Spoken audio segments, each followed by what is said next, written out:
మార్గదర్శకమైన మార్గాన్ని కనిపెట్టే వైతాళికునికి తను నమ్మిన నిజాల మీద నిర్దుష్టమైన విశ్వాసం ఉండాలి, మూర్ఖమైన పట్టుదల ఉండాలి, ఓ గుడ్డి లక్ష్యం ఉండాలి, ఓ రకమైన పెడుసుదనం ఉండాలి.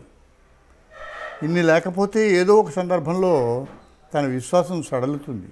సడలిందా అతను పోయే అధపాతడానికి మరెవరూ పోలేరు. అలాంటి మార్గాన్ని ఎంచుకొని తన జీవితకాలంలో అఖండ విజయాన్ని సాధించిన అద్భుత పరిశోధకుడు స్టీవ్ జాబ్స్. ఇవాళ ప్రపంచవ్యాప్తంగా పరపతిని సాధించిన ఐఫోన్ ప్రారంభ దశకే ఆద్యుడు.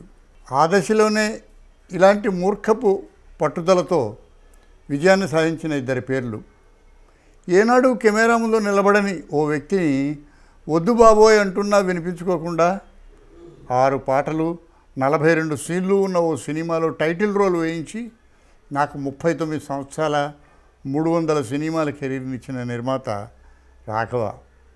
చాలా సందర్భాల్లో నా కారణంగా రాఘవ్ గారు భయంకరమైన ఫెయిల్యూర్ చవిచూస్తారని భయపడి ఆయనతో అనేవాడిని. కానీ ఆయన కేవలం నవ్వి ఊరుకునేవారు. మరొక వ్యక్తి ప్రముఖ నిర్మాత, వ్యాపారవేత్త ఎస్ భావనారాయణ గారు.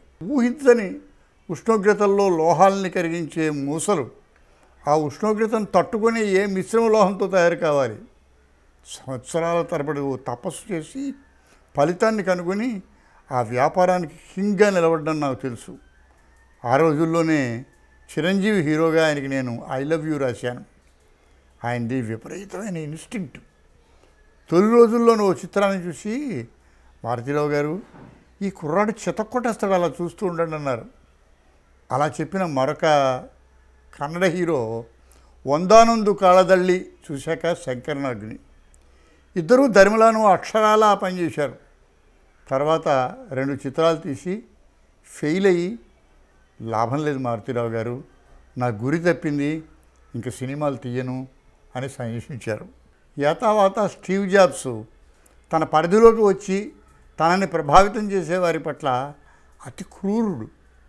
తను పట్టిన కుందేటికి 3 కాళ్ళని నమ్మి ప్రపంచాన్ని నమ్మించిన వ్యాపారి. తన ధోరణి సాగకపోతే పసివాళ్ళగా ఏడ్చేవాడు. ఆ ఏడుపు నిస్సహాయత కాదు, తన అహంకారానికి ఆట విడుపు. స్టీవ్ జాబ్స్కి భారతీయ సత్వ సిద్ధాంతం అన్న సంస్కృతి అన్న మక్కువ.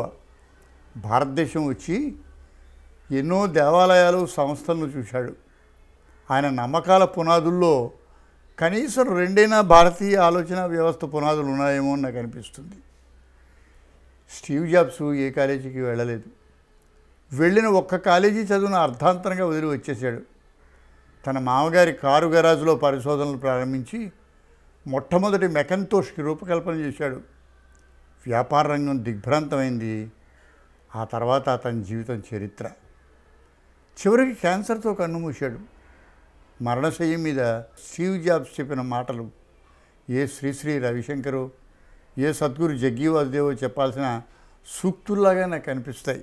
అవసానం కొందరికి అవలోకన, కొందరికి కేవలం యాతన. చాలామందికి నా జీవితం విజయానికి నిదర్శనం, కానీ ఇందులో చాలా కొద్ది ఆనందమే ఉంది.